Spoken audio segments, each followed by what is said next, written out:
नमस्कार। कहानी कलश में आपका हार्दिक अभिनंदन है। आज मैं कक्षा 10वीं के लिए मनुष्यता कविता का लेकर उपस्थित हुआ हूं और ये आपको मैं बता दूं, इससे पहले मनुष्यता कविता का एक वीडियो बनाया था जिसमें मैंने 4 काव्यांश को रखा था और इसमें शेष बचे हुए काव्यांश को रखा है। तो आइए सबसे पहले इस कविता को एक्सप्लेन करते हैं और फिर इससे बनने वाले जो काव्य सौंदर्य है, इसमें किन किन काव्य सौंदर्यों का प्रयोग किया गया है उसके बारे में जानेंगे। और जो अगला वीडियो बनाऊंगा उसमें कॉम्पिटेंसी आधारित प्रश्न और बहुविकल्पीय प्रश्न दोनों तरह के रखे जाएंगे। एज आप जानते हैं कि मनुष्यता कविता बड़ी कविता है, एक वीडियो में समेटना थोड़ा मुश्किल है, वीडियो का लेंथ जो है वो बड़ा हो जाएगा तो आप सबके लिए ही मुश्किल हो जाएगी। इसलिए मैंने इसे 2 भागों में बांटा है, कविता को लेकर और एक और बनाने का, यानी कुल मिला के 3 वीडियो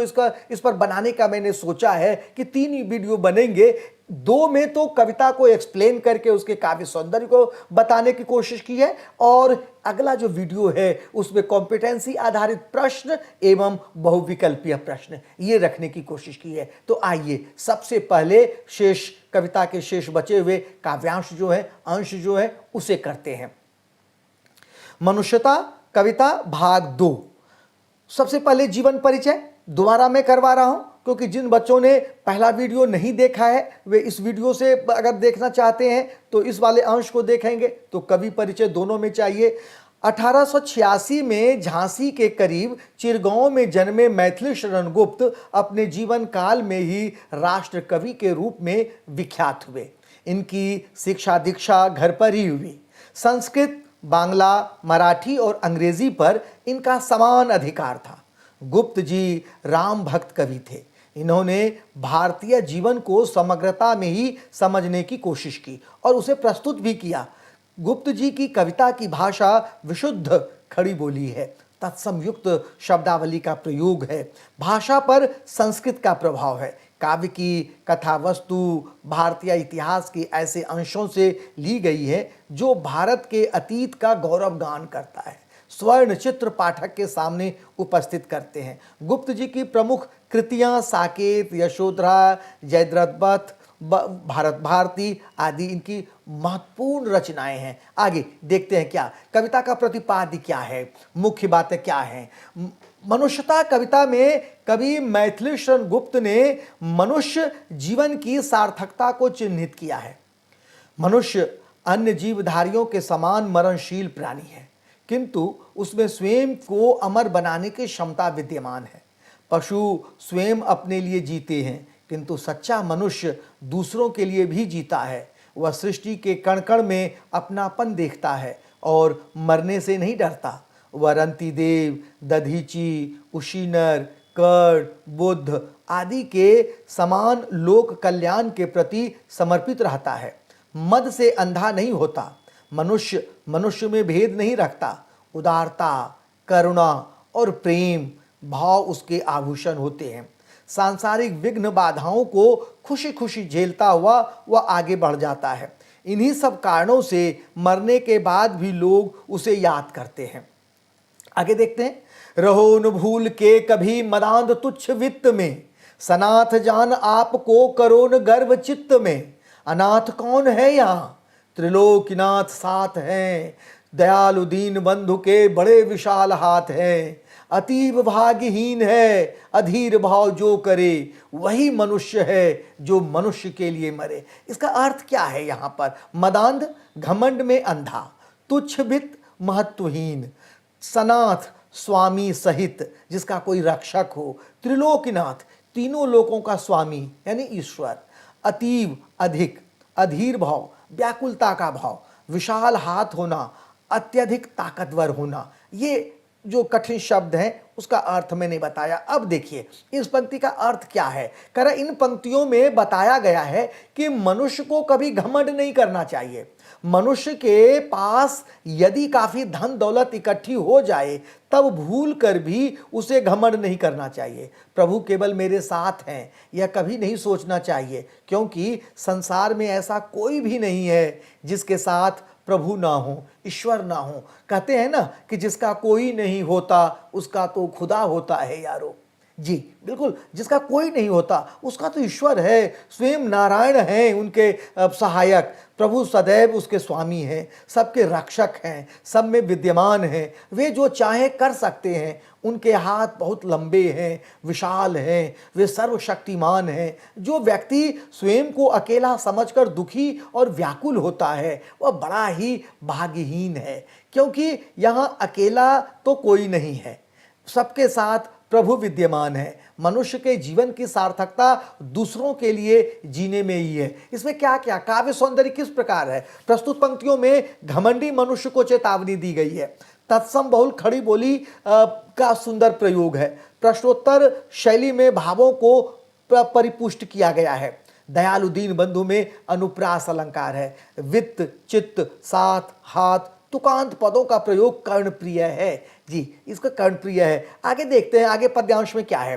अनंत अंतरिक्ष में अनंत देव हैं खड़े, समक्ष ही स्वबाहु जो बढ़ा रहे बड़े बड़े, परस्परावलंब से उठो तथा बढ़ो सभी, अभी अमर्त अंक में अपंक हो चढ़ो सभी, रहो नयों की एक से न काम और का सरे, वही मनुष्य है जो मनुष्य के लिए मरे।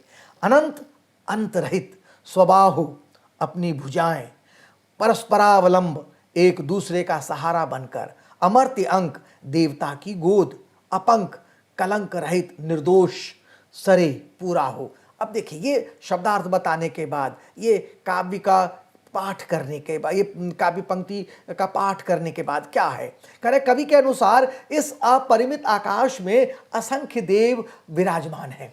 वे अपने हाथ बढ़ाकर उदार हृदय, दयालु तथा परोपकारी मनुष्यों के स्वागतार्थ खड़े हैं। इसलिए तुम परस्पर एक दूसरे के साथ मिलकर एक दूसरे के सहयोग से उन ऊंचाइयों को प्राप्त करो जहां देवता स्वयं तुम्हें अपनी पवित्र गोद में बिठाने के लिए उत्सुक हो, अर्थात अमृत प्राप्त करने के लिए तुम इस मरणशील संसार में निष्कलंक जीवन व्यतीत करते हुए एक दूसरे के कल्याणार्थ कर्मरत रहो। यानी एक दूसरे के कल्याण के लिए, भलाई के लिए एक दूसरे को सहयोग करते हुए, इन्हीं गुणों के माध्यम से हम जीवन में उत्कृष्टता को प्राप्त कर सकते हैं। हमारे जीवन का उद्देश्य दूसरों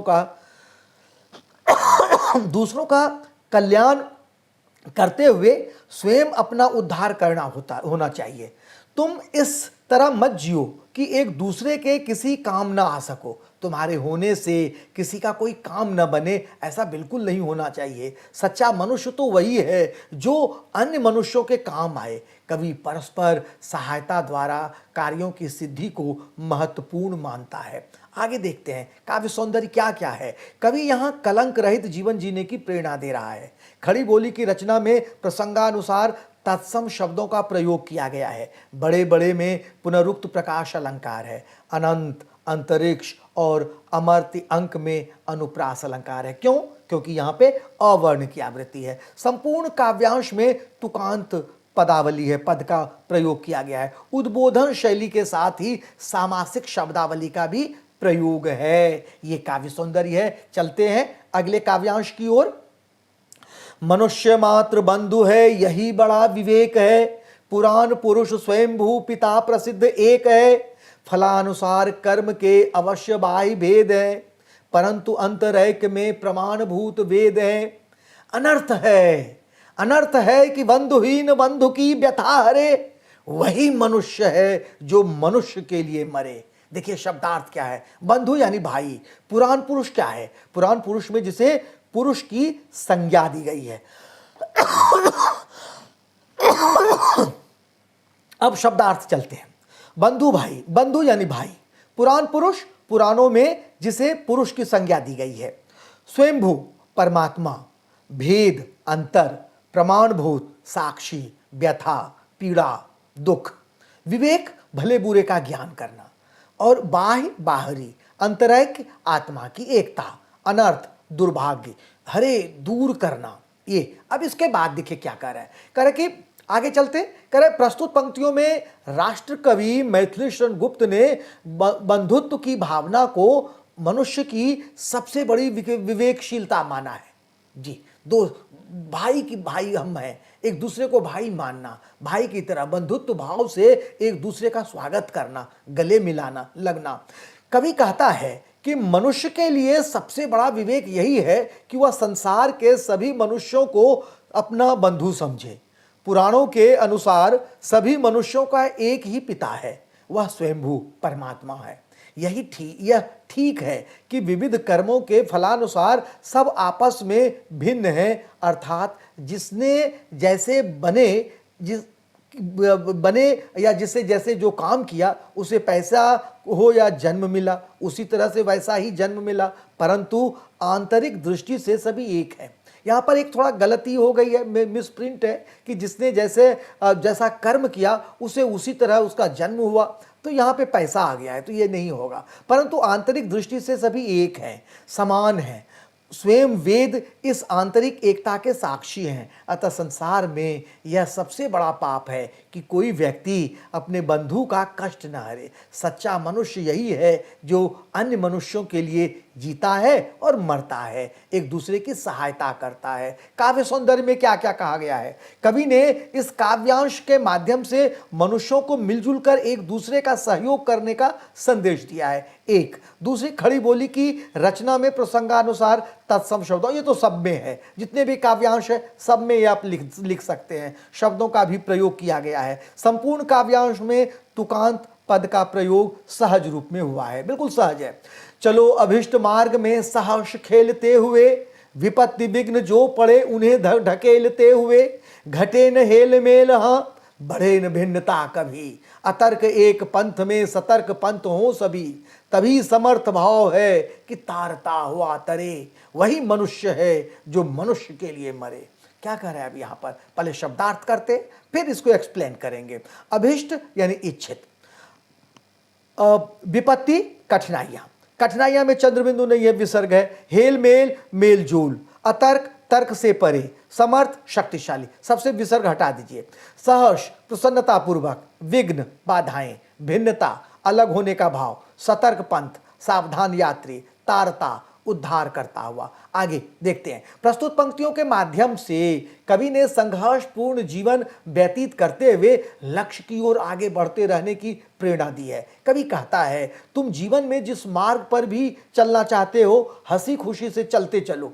रास्ते में जो भी संकट आए, बाधाएं आए, उन्हें दूर करते हुए आगे बढ़ते चलो, परंतु यह ध्यान रखो कि तुम्हारा आपसी मेल जोल कम न होने पाए। मित्रता और एकता का भाव बना रहे हमेशा, आपस की भिन्नता में वृद्धि न हो। मनुष्य मनुष्य में वर्ग, जाति, रंग, रूप, प्रांत, देश आदि के अंतर न बढ़े। सभी मत, पंथ और संप्रदाय सतर्क होकर एकता को बढ़ाने में सहयोग दें। मनुष्य के लिए सबसे बड़ी सामर्थ्य यही है कि वह औरों को भी उद्धार करे तथा स्वयं भी तरे। सच्चा मनुष्य वही है जो औरों को के काम आए। ध्यान दीजिए, प्रश्न हो सकता है यहाँ पर, ये आपने गिन्नी का सोना, और गिन्नी के सोना में लास्ट पंक्ति याद है कि जो लेखक ने कहा है कि यहाँ जो कुछ भी शाश्वत है वह सब कुछ आदर्शवादियों के कारण है। तो यहाँ पर वही देखिए, जो आदर्शवादियों का एक यह भी गुण है कि वह खुद भी आगे बढ़े और दूसरों को भी आगे बढ़ने के लिए प्रोत्साहित करे, दूसरों को भी आगे बढ़ने में सहयोग दे। यहाँ पर उसी भाव का प्रयोग है। अब ये प्रश्न यहाँ पे कॉम्पिटेंसी बन सकते हैं, दोनों को तुलनात्मक तरीके से कहा जा सकता है, तो ध्यान दीजिएगा। ये बात मैंने आपको बता दी है। काव्य सौंदर्य, कवि ने इस काव्यांश के माध्यम से विश्व बंधुत्व की भावना उजागर की है। सरल सहज भाषा भावाभिव्यक्ति में पूरी तरह समर्थ है। खड़ी बोली की रचना में तत्सम शब्दों का समुचित प्रयोग हुआ है।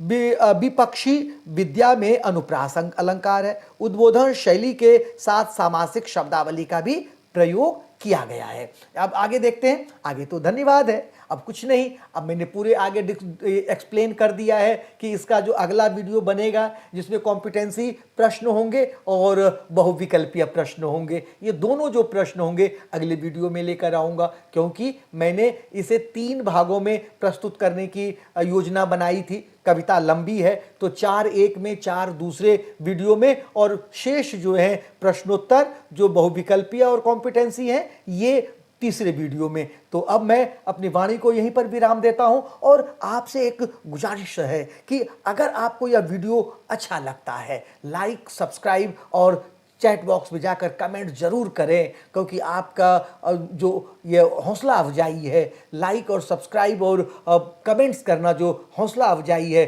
उससे हमें और भी जोश मिलता है, जिससे कि मैं इस वीडियो को बनाने में रिसर्च वर्क में लग जाता हूं और जल्दी से जल्दी कोशिश करता हूं कि आपके लिए मैं अगला वीडियो ला सकूं। अब अपनी वाणी को यहीं पर विराम देता हूं। बहुत बहुत धन्यवाद।